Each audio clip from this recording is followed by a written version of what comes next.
اش واقع في المغرب؟ واش هادشي ولينا كنسمعو كل نهار عادي ولا كاين شي خلل في المجتمع ديالنا؟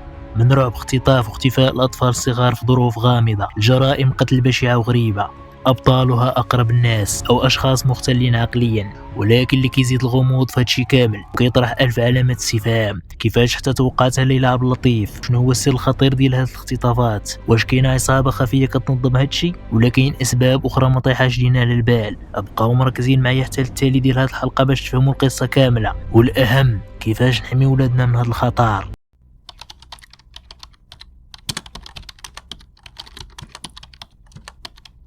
مؤخرا ولا موضوع اختفاء الاطفال كيشكل كابوس حقيقي، وملي كنهضروا على الاختفاء القلوب ديال المغاربه كاملين مع الطفله سندس، هاد البنيته اللي اختفات وغبر ليها الاثار هذه السيام في مدينه شفشاون. لا البنيته خليتها في الدار. انا خرجت من المدينه، انا جيت من الشغل وخرجت من المدينه. ملي رجعت من المدينه مع الجوج، رجعت هذيكم مع الجوج ونص ولا 3 الا ربع. رجعت من جبرتي العيله في الدار، سقسيت عليها قالوا خرجنا كنتسالوا ما جبرناهاش. عيطت على باها كنخرج من المدينه، عيطت له جا قلت له السلام عليكم شي حاجه، قلت له عنكم السريه علم اطلع عنكم السريه. الحمد لله ولله الحمد لله، جا الامجاد السلطه المحليه، جاو الوقايه المدنيه، جاو الدرك الملكي، جاو كاملين عينا ما نفتشوا عيا ما نفتشوا الدراري ديال الحومه وما جبروهاش. ما السريه عيا ما نفتشوا ما جبروهاش. انا ما كنظنش طاحت في الواد، على حقاش ما نقدرش نمشي حتى الواد، وباش نمشي حتى الواد خاصها ساعه المكانه ولا اختار باش توصلنا الواد، وحنا باش بالطلوع ديالنا المدينه ورجعنا ما عملناش ساعه المكانه. هو الشيء اللي كاين. ما كتشوفوا شي واحد خطفها مثلا؟ ونقدر نقول خطفوها، ما نقدرش نشك حتى في شي واحد، والله ما نقدر، ما عارفه شي، ما نقدرش نشك. لا نشوف شي حد خصني نكون عارفه، وانا ما نشوف حد ما عارفه حتى شي حد. طرق عندنا ما كتصرحش. قبل ما نفكوا هاد اللغز، بزاف الناس فكروا التوقعات ديال ليلى عبد اللطيف فاش هضرت على احداث صادمه وجرائم غريبه غتهز بعض الدول ومنها المغرب. واش هذه كانت مجرد صدفه؟ فاش كنحاولوا نفهموا هاد السر كيبان لينا باللي القضيه ماشي عصابه خفيه منظمه. الاسباب كتقدر تكون طمع في الفديه او مشعوذين كيقلبوا على الزهريين، واحيانا كيكون وراها اهمال. هادشي كيخلينا ندقوا ناقوس الخطر.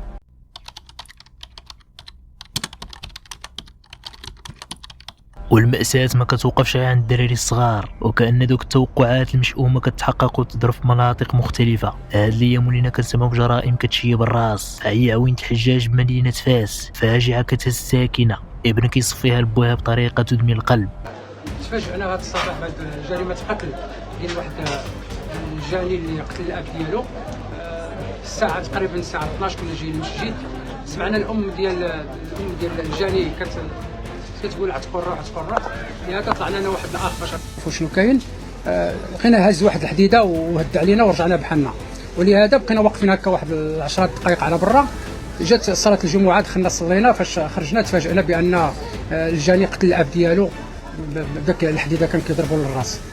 وماشي بعيد بزاف، وتحديدا نهار الجمعة 16 في رمضان إقليم الدرويش كيفيق على جريمة بشعة بطلها مختل عقليا كينهي حياة فقيه في الفجر. وموال العصر كتوقع جريمة أخرى في نفس السياق، مختل آخر كيقتل فقيه آخر. هادشي كيبين باللي كاين قنابل موقوتة كدور بيناتنا في الزناقي، وأن الصحة النفسية في بلادنا محتاجة وقفة جادة، حيت ملي كيغيب العلاج والمراقبة كيقدر أي واحد فينا يكون هو الضحية الجاية. في الختام، الجواب على داك السر الخطير هو أن الخطر الحقيقي ماشي عصابة خفية وحدة، بل هو في هاد التسيب اللي ولينا كنشوفوه وتهميش المرضى النفسيين. باش نحمي ولادنا بحال سندس وغيرها، الحل كيبدا معدنا.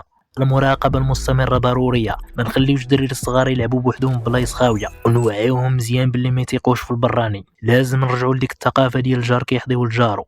الراي كيبقى ليكم، واش كتظنوا بلي هادشي اللي وقع عنده علاقة بتوقعات ليلى عبد اللطيف؟ وكيفاش كتحمي ولادكم في هذا الوقت؟